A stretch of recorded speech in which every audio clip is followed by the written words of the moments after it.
one of the common things that you might hear out on the streets would be an objection about marijuana, about weed.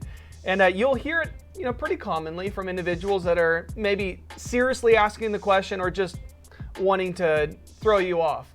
But generally it'll go like this. They'll say, well, what about marijuana? Smoking weed. Can the Christian smoke marijuana? And immediately it's real easy to respond. You say, look, for the Christian, God commands sobriety. He commands you to love him with all of your heart, all of your soul, and all of your mind. And so that kind of cancels out marijuana for the Christian because it'll alter your state of sobriety. And that would include any other kind of substance that would do the same thing. And so for the Christian, marijuana is not an option.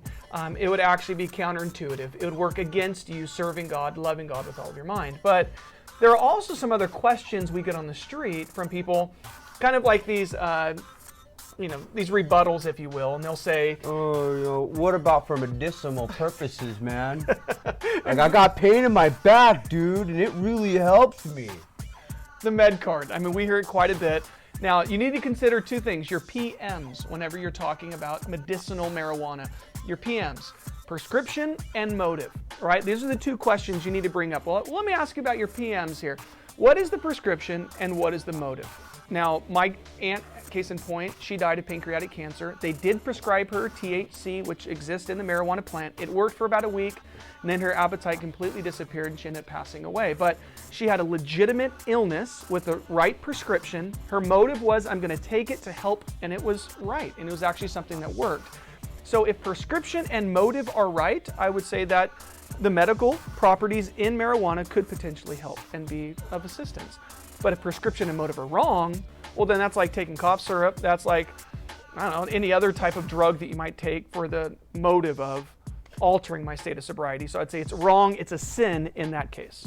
And in all reality, I mean, that's what guys are doing when they're kind of chalk talking with each other. Like, true. How can I get a prescription? Oh, dude, just I go got a to the headache. doctor. I got a headache. Yeah, tell them that, like, eye hurts. Your rib hurts, your eye hurts. And so it's like right. They don't have a real issue. And so the issue there is the M part of PM. The motive is not correct. Totally.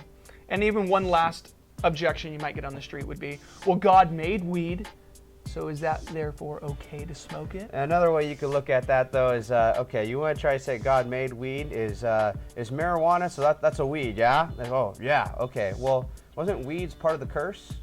So I mean, it's not really. I mean, a solid response, but it's a really good one. It's something that causes them to think. So when you have the question on the street, answer it from the Christian perspective. Nope, you serve God with all your mind. Answer the objections they might have and say, well, it's a med card that I need. Give them the PMs, prescription and motive, and see if they pass the test. And then, of course, you can just point out that, bro, stop being foolish. All right. God bless you. And this is SWAT Spot on weed.